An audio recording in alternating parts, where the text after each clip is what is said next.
Good morning, and thanks for joining us for the News 12 FastCast. I'm Kayla Lopez, and we start with breaking news as one man is facing charges for allegedly abusing a young child. The Columbia County Sheriff's Office says on July 22nd they were called to a home in Evans for a welfare check. Arrest warrants accuse Samuel Johnson of picking up the almost 3-month-old girl in a fit of rage and squeezed her to stop her from crying. The warrant claims 2 of her ribs were fractured in the incident. In a separate warrant on August 23rd, when the child was 4 months old, Johnson allegedly snatched her by the right arm, causing a fracture. Johnson is charged with cruelty to children in the first degree.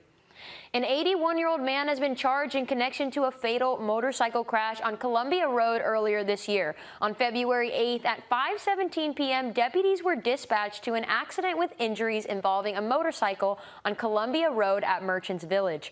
44-year-old David Brady of Martinez was driving a motorcycle westbound on Columbia Road in the inside lane. Brady was thrown from his motorcycle and landed in the inside westbound lane.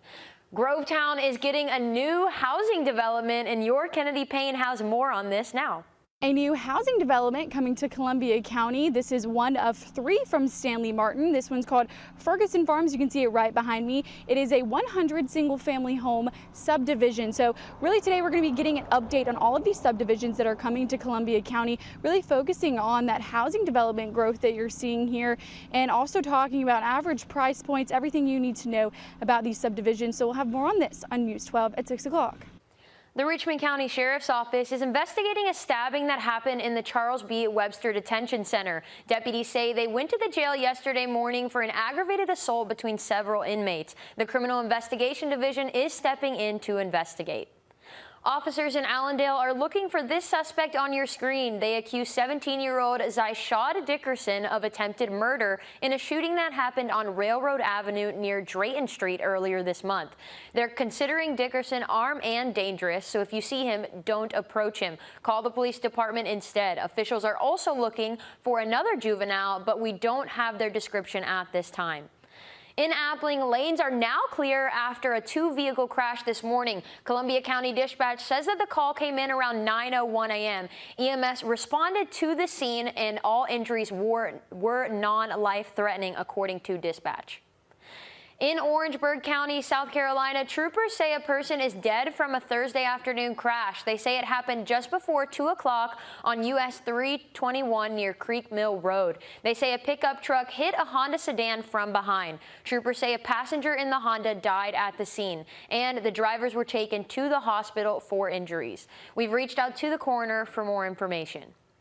McDuffie County crews dealt with a similar situation on Augusta Highway. The fire department says a tractor trailer and a Honda sedan crashed into each other head-on. Officials say fire crews had to free the Honda driver before taking them to the hospital. There's no updates on their condition or the tractor trailer driver.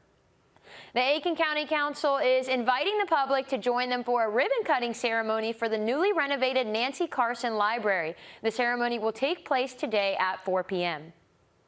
Honoring the USC women's basketball team continues. The team accepted an invitation to visit the White House on September 10th. The visit comes after they won the national championship with an undefeated season. This will be their first time they're going to the White House since there were some conflicts with 2 separate visits in 2017 and 2022. Today and tomorrow, there will be a barbecue and sweet tea festival in Aiken. There will be food, drinks, live music, and more. This will be on Newberry Street and the alley from 4 to 9 o'clock today and 10 to 4 tomorrow. GDOT says they will suspend lane closures across the state routes and interstates today at noon for Labor Day weekend. They say you may still see crews at work for long-term projects. They want you to slow down if you come across a work zone to be safe. The suspension will last until 5 a.m. on Tuesday.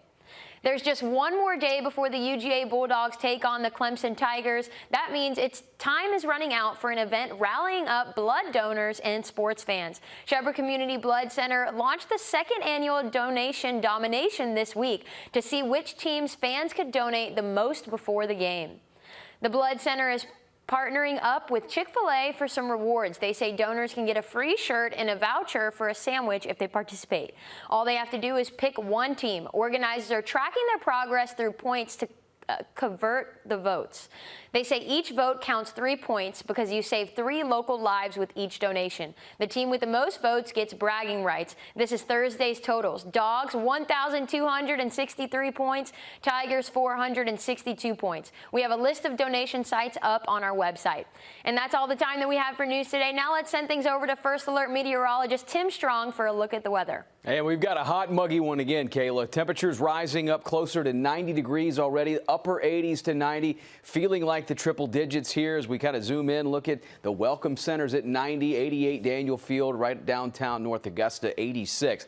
Over the threshold of the 105 mark there in parts of Columbia County and Evans, 100 to 105 is where that heat index sits right now, and more will follow for the rest of today. Looking at highs that will stay in the lower to mid 90s, we'll have a small chance for an isolated shower or thunderstorm like we saw yesterday. A little bit of moisture able to come on shore here from the Atlantic, but sitting anywhere between 92 to 94 for the next 3-4 days, all the way to Labor Day. So your Labor Day weekend forecast, small chance for a shower or thunderstorm, low 90s. Monday kind of starts a process. We have 92 dropping almost 10 degrees cooler. And look at next week from Tuesday, Wednesday, and Thursday. We're going to be down in the low 80s. That's where the real cool down begins and a little bit more consistent chance for some rainfall. Overnight lows also fall down in the 60s.